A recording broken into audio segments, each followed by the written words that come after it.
팔계명에 대해서 함께 살펴보겠습니다. 우리 출애굽기 20장 15절 한번 같이 읽겠습니다. 시작. 도둑질하지 말라. 아멘. 자, 백신 문답입니다. 제8계명에서 하나님께서 금하신 것은 무엇입니까? 답을 좀 보시면 하나님께서는 국가가 법으로 처벌하는 도둑질과 강도질만을 금하신 것이 아니고 이웃의 소유를 자기의 것으로 삼으려고 시도하는 모든 속임수와 관계를 도둑질이라고 말씀하십니다. 이런 것들은 폭력으로 혹은 합법성을 가장하고서 일어날 수 있는데 곧 거짓 저울이나 자나 돼, 부정품, 위조 합배와 오리대금과 같은 일, 기타 하나님께서 금하신 일들입니다. 하나님께서는 또한 모든 탐욕을 금하시고 그의 선물들이 조금이라도 잘못 사용되거나 낭비되는 것을 금하십니다. 네, 이 8계명은 이웃의 소유를 소중히 여기라는 명령이니까 살인하지 말라라는 명령은 마찬가지로 이웃의 생명을 소중히 여기는 것처럼 도둑질하지 말라는 것은 이웃의 소유, 내 소유만 중요한 게 아니고 이웃의 소유도 소중히 여겨야 합니다. 보통 우리가 도둑질을 왜 하냐면 갖고 있는 것이 충분하지 못하거나 또 남이 가진 것이 더 좋아 보일 때 사람들은 이웃의 소유를 훔칩니다. 여러분 혹시 도둑질 해보셨어요? 저도 많이 해봤습니다. 엄마 돈도 많이 훔쳐받고 어렸을 때 그때야 뭐 동전이었지만 500원 동전 훔쳐가지고 그걸로 헌금한 건 아니었고 아이스크림도 사 먹고 이제 부모님이 용돈을 주시진 않았어요. 그러니까 엄마 지갑에서 몰래 이렇게 돈 훔쳐가지고 뭐 먹고 싶은 것도 사 먹고 또 실제로 저 나무 친구 집 가가지고 돼지 저금통도 한번 훔친 적도 있고 아무튼 저도 도둑놈이었습니다. 보통 이제 남의 게 좋아 보일 때 이제 그걸 훔치고 또 갖고 싶어. 뭐 나에게도 있는데 뭐 다른 사람 걸 갖고 싶겠습니까? 나에게 없는 것 또는 더 좋아 보이는 걸 갖고 싶어 하는 거죠. 루터는 이런 말을 했습니다. 어떤 사람의 금고를 털거나 지갑을 훔치는 것만이 도둑질이 아니다. 자기 이웃을 속여서 부당한 이득을 얻는 것도 도둑질이다. 예를 들면 시장에서, 식료품점에서, 정육점에서, 포도주 전문점에서, 일터에서 등 매매가 이루어지고 노동력이 제공되는 모든 곳에서 부당하게 이득을 얻는 것은 곧 도둑질하는 것이다. 뭐 부동산 투기도 도둑질이기도 하죠.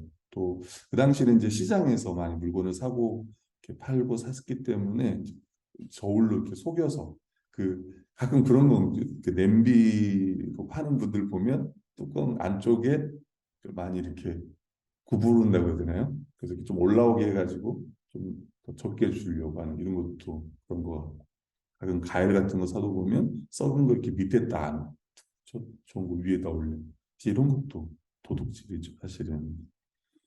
하나님께서 우리에게 주신 모든 것, 생명과 가족, 재산, 재능, 시간 등의 모든 것을 하나님의 선물이라고 규정하고 하나님께서는 그것들이 조금이라도 오용되거나 낭비되는 것을 금하신다고 말합니다. 그러니까 우리의 돈, 우리의 시간, 우리의 물질, 이 모든 것도 낭비하거나 오용하면 그것도 도둑질이라는 거예요. 꼭 남의 것만 훔친 게 도둑질이 아니고 하나님 주신 것도 잘 관리하지 못하거나 이렇게 낭비하는 것도 도둑질이다. 이렇게 보시면 됩니다.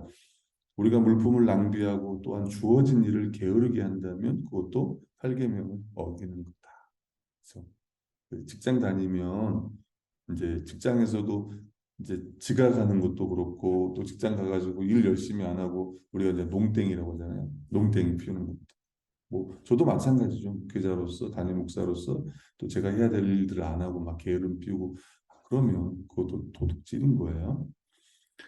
특별히 이 도둑질을 하지 말라는 권해는 그 인간의 탐심, 이 탐욕에 대한 문제를 다루고 있습니다. 우리 디모데전서 6장 10절 같이 한번 읽어볼게요. 시작. 돈을 사랑함이 일만하게 뿌리가 되나니 이것을 탐내는 자들은 미혹을 받아 믿음에서 떠나 많은 근심으로써 자기를 찔렀도다. 네, 여러분, 이 돈을 사랑하는 것이 일만하게 뿌리가 됩니다.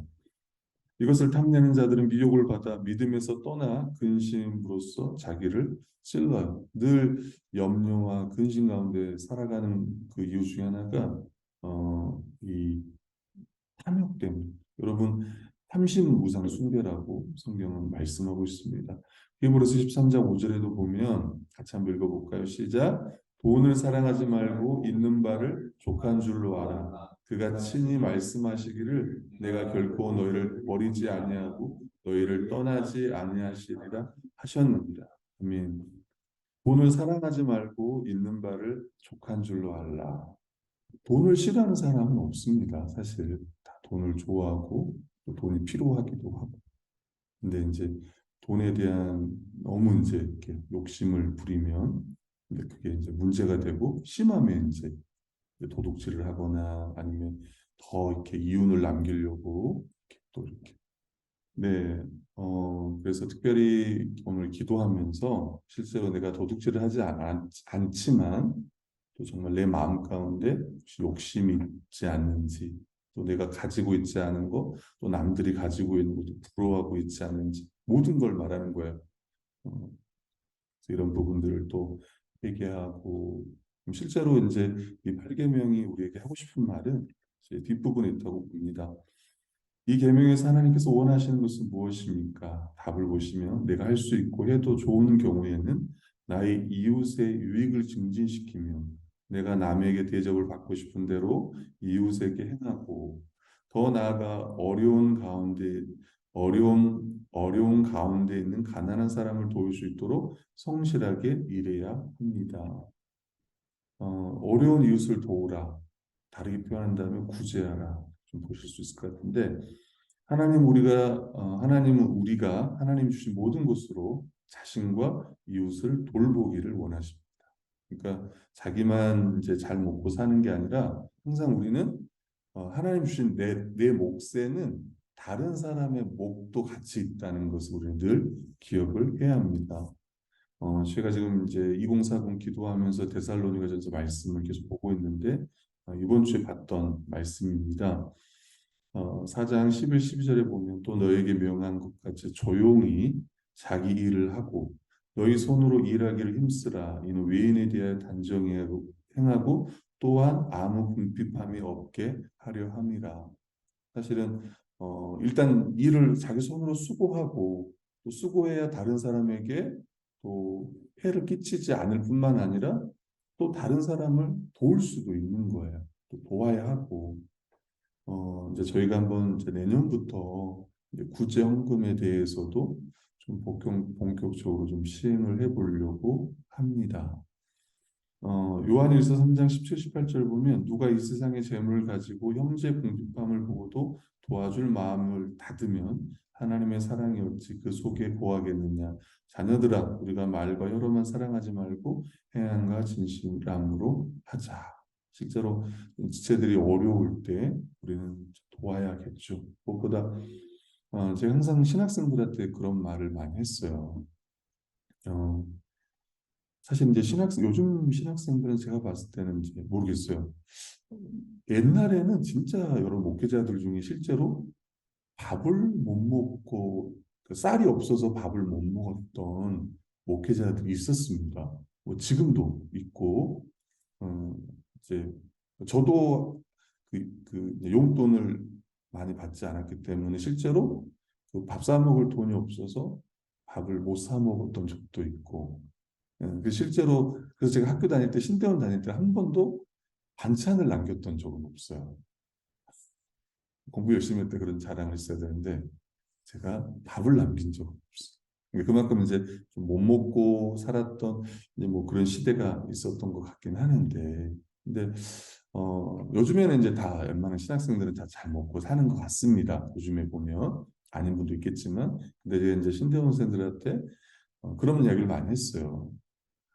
밥을 얻어먹으려고 하지 말고 밥을 좀 잘 사라. 그런 말 했어요. 그러면 이제 이런 말 하잖아. 돈 없어요, 목사님. 이제 전사님들 중에 저 돈 없어요. 우리 성도들 중에도 그럴 수 있거든요. 아, 지체들 같이 밥도 사주시고 그러세요. 그러면 돈 없어요, 목사님. 이제 우리 청년들 중에 그럴 수 있잖아요. 근데 제가 했던 말은 뭐냐면 돈이 없어서 밥을 못 사줄 수 있다. 그건 그렇잖아요. 없는데 막 도둑질에 사줄 거예요? 대출에 사줄 거예요? 아니잖아요. 여러분 없으면 여러분 남들 도와줄 때 자기가 있는 데서 도와주는 거죠, 그죠? 없는 걸 억지로 하는 건 그건 돕는 게 아닙니다. 제가 무슨 말했냐면 이렇게 말했어요. 정말 사주고 싶은 마음이 있냐? 요걸 제가 물었어요. 진짜 사주고 싶은 마음이 있냐? 요거. 우리가 교회 성도들이 어렵거나 할 때 실제로 물질이 없어서 못 도울 수 있습니다. 그걸 가지고 뭐 하는 게 아니고 진짜 도와줄 마음이 있느냐를 묻고 싶은 거예요. 오늘 특별히 도둑질하지 말라는 이 계명은 단순히 남의 것을 훔치지 말라 여기서 멈추는 게 아니라 도리어 하나님께서 내게 주신 물질과 시간과 은사와 이 모든 것을 가지고 지체들을 정말 잘 섬기라는 거예요. 또 실제적으로 구제하라는 말씀인 거예요. 로마서 12장 13절을 보면 성도들의 쓸 것을 공급하고 손 대접하기를 힘쓰라. 뭐 2000년 당시에는 실제로 이렇게 순회 이렇게 바울처럼 이렇게 돌아다니면서 설교하거나 선교하는 분들이 많았거든요. 어, 오늘날도 사실 우리 교회 안에도 성도들의 쓸 걸 공급하고 또 지체들과 교제하고 대접하려고 애를 쓰고 특히 우리 교회 성도들은 저는 그렇다고 생각을 합니다. 저도 많은 대접을 받았고 섬김을 받았습니다. 예배소서 4장 28절에 보면 도둑질하는 자는 다시 도둑질하지 말고 돌이켜 가난한 자에게 구제할 수 있도록 자기 손으로 수고하여 선한 일을 하라. 열심히 수고해서 다른 사람을 도우라. 그래서 오늘의 결론 사실 뭐 하고 싶은 말은 많죠.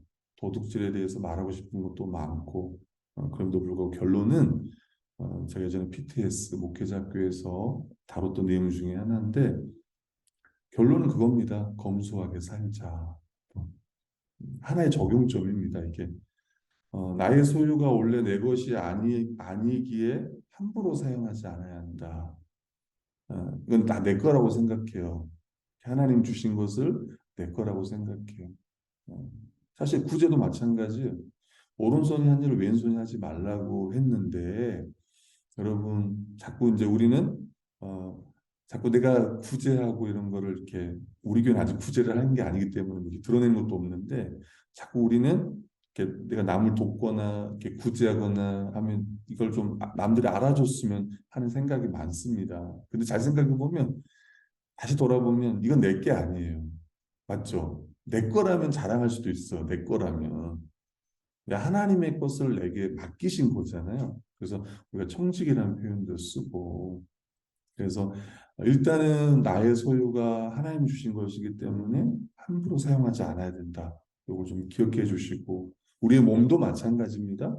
소유뿐만 아니라 우리의 몸도 잘 관리를 해야 되고 모든 것을 우리의 몫으로 여기지 않고 검소하게 사용하여 다른 일을 위한 몫을 항상 남겨놓는다.